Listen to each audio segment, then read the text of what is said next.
তুমি যেমন করে হোক না কেন ওই চাঁদ সদাগরের হাত থেকে আড়াই মুষ্টি তুমি আদায় করে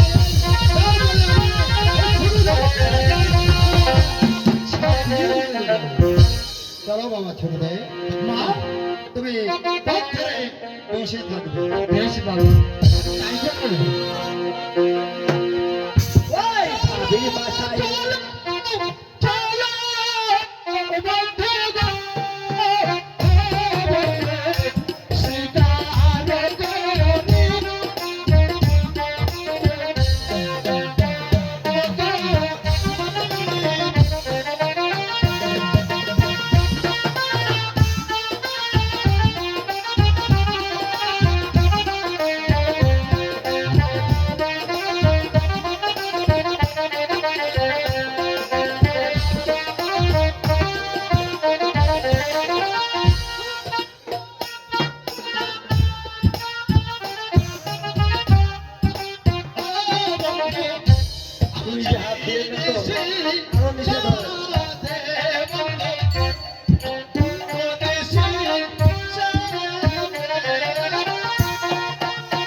শিকারে যাবো আমার অভিপ্রায় না আমার কোনো অভিযোগ নেই বন্ধু তাহলে আর কোনো কাল বিলম্ব নয় বন্ধু এই মুহূর্তে চলো তোমাকে আমি সঙ্গে নিয়ে চলে যাবো হরিণ শিকার করতে বন্ধু তাহলে আমি আমার সঙ্গে সেই হরিণ শিকারে যাবো কি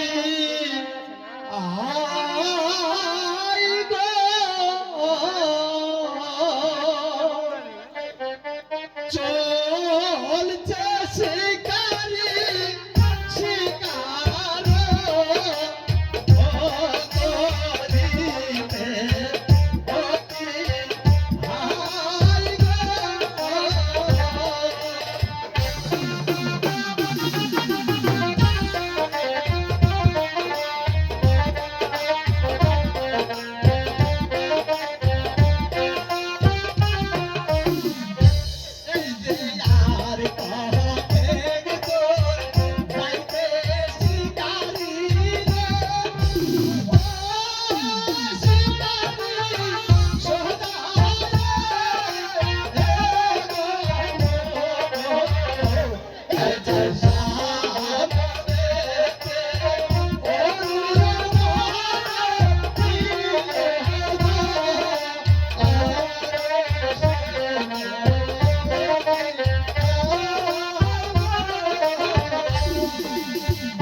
পৌঁছে গেছি। হ্যাঁ, একটা কথা মনে রাখবে বন্ধু, তুমি যাবে পূর্বে আর আমি যাবো পশ্চিম দিকে। একটা কথা মনে রাখবে, কোনো ক্রমেই যেন একটা শিকারও পালিয়ে যেতে না পারে। ঠিক আছে বন্ধু, আমারও যে একটি শর্ত রয়েছে। বড় বন্ধু, কিন্তু আমার শর্ত। আমার শর্ত হচ্ছে আপনার হাত থেকে যদি একটি শিকার না পালিয়ে যায়, তাহলে আমার হাতের এই বিষাক্ত তীরের আঘাত তাহলে আমারও একখানে শর্ত আছে। ও বন্ধু, তাহলে আপনার কি সেই শর্ত রয়েছে? তোমার গাল দিয়ে যদি একটা শিকারও পালিয়ে যায়, তাহলে একটা বাচ্চা আমার হাতে বিষাক্ত তীর, এই তীরের আঘাতে আমি তোমাকে ছড়িয়ে দেব। তাহলে আমরা শিকারের জন্য প্রস্তুত হয়ে যাই, কেমন? ওই যে দেখো, আদালতের সবল ছুটাছুটি করছে। এবার সৈনিককে ওরে ওরে শিকারি গা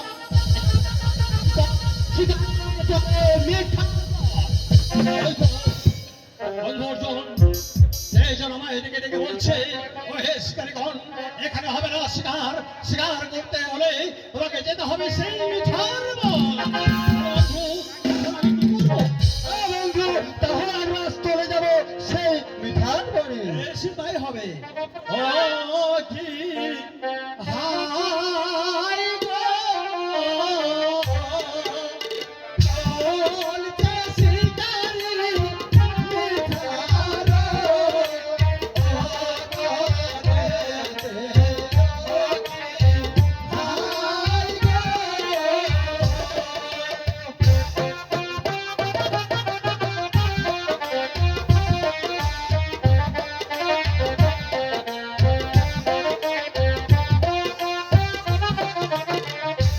এই যে আর কতে যাইতে শিকারি এই যে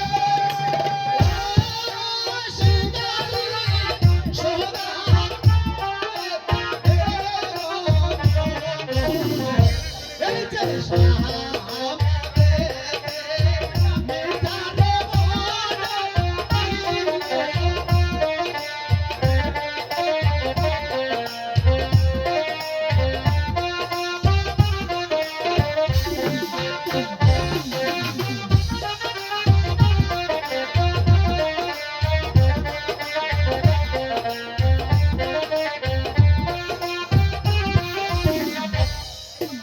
তো বন্ধু, আমরা সেই মিঠার বনে এসে পৌঁছে গেছি।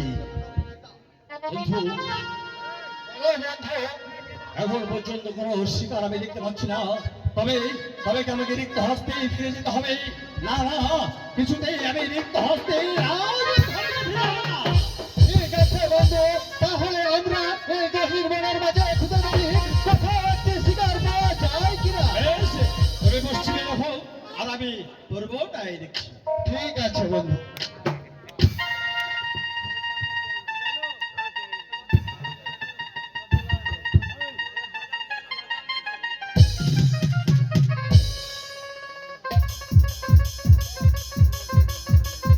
কে তুমি? কে তুমি? আমার সঙ্গে কথা বলো। যদি মানবে হও, তাহলে আমার সঙ্গে কথা বলো। আর যদি মানবে হও, তাহলে এই মুহূর্তে মুক্ত হয়ে যাও, নইলে আমার হবে না।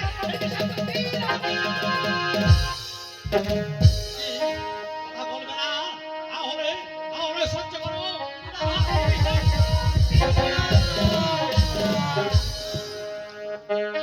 শিব বাবার মরণ হইল বুঝি শিকারি হাতে শিব বাবার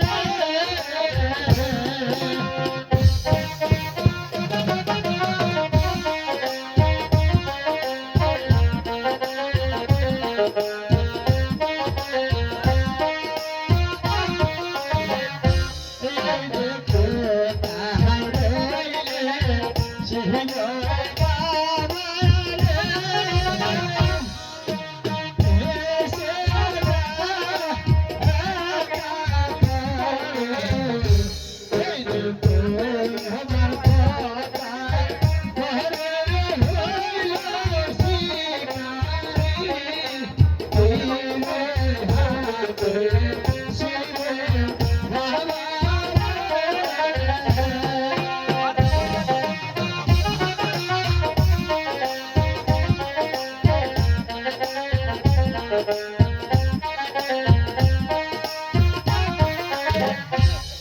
যে কোন শহরে বাড়ি তোমার হে? কোন শহরে ঘর?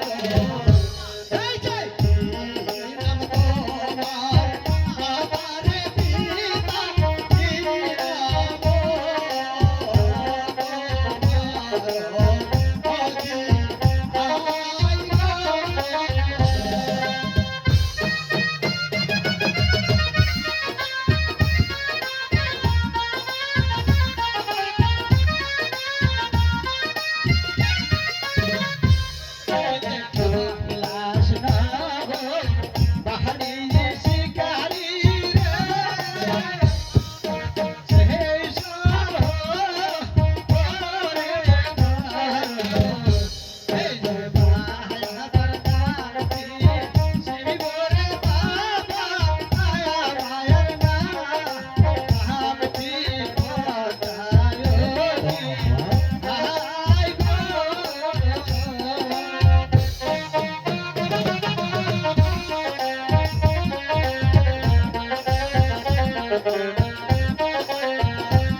তোমার নাম সেই চন্দ্র সদাগর?